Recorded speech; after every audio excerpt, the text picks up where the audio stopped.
Mais au-delà du travail sur le rôle de la France, je crois qu'il y a un travail considérable à faire en sociologie sur ce génocide.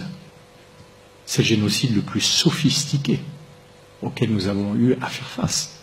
Il y a encore des gens qui pensent que c'est un massacre de sauvages, mais c'est d'une complexité inouïe. Avoir tué 10 000 personnes par jour pendant 100 jours. Il faut une organisation qu'on ne connaît nulle part ailleurs. Personne n'a été capable de faire ça. Les pires nazis n'ont pas réussi à faire ça. C'est incroyable ce qui s'est passé au Rwanda. Et je pense que, au-delà du rôle de la France, qu'il faut qu'on règle, hein, mais ça c'est un sujet pour les Français, quoi. Il faut qu'on vive avec. Mais après, il faut qu'on s'intéresse à comment ça a pu avoir lieu. Pour moi, ça a été une œuvre totalement préméditée et organisée. Je vais vous raconter juste une histoire, parce qu'elle ne cesse de m'interroger.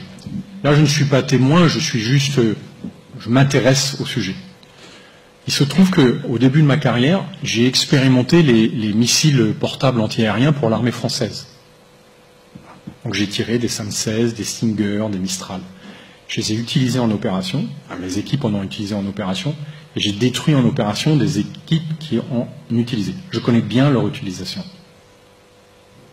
Il se trouve que les juges Pou et Trévidic en France qui ont demandé une expertise sur le tir contre le président Habyarimana m'ont demandé de lire leur rapport, parce qu'à un moment il a été très décrié, on disait que c'était n'importe quoi, le rapport est remarquable. Il manque juste la conclusion opérationnelle. C'est regrettable, mais ils n'ont pas pensé à demander, au-delà des scientifiques, de demander à des opérationnels d'expliquer comment on utilise ces missiles. Alors vous savez, il n'y a qu'une seule conclusion.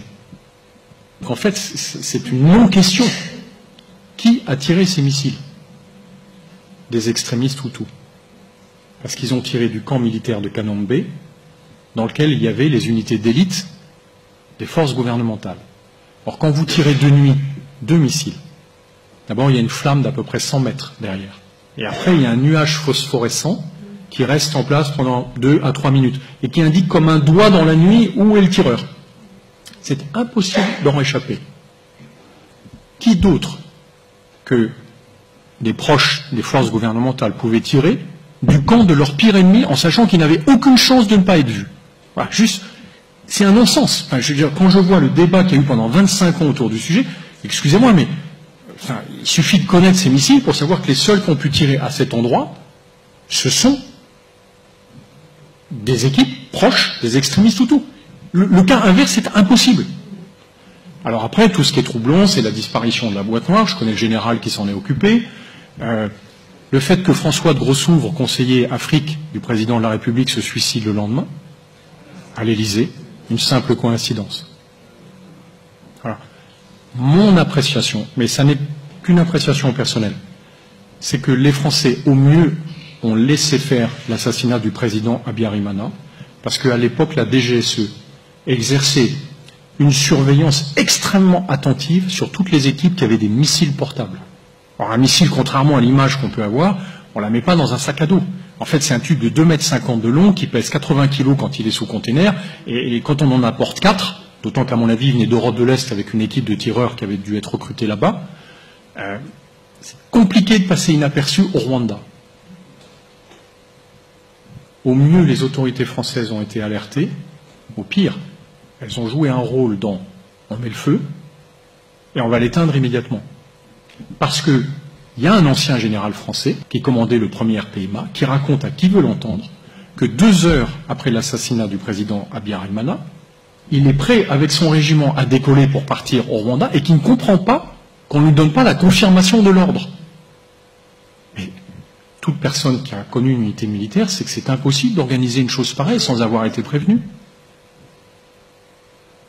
Moi, ce que je crois, mais ça n'est que mon sentiment, c'est que il y a eu une faction extrémiste proche du pouvoir français qui a laissé faire, ou peut-être un peu poussé du pouce, cet assassinat, avec l'idée, non pas de déclencher un génocide, mais déclencher le chaos à Kigali, d'intervenir immédiatement pour remettre en place le gouvernement qu'on aurait choisi.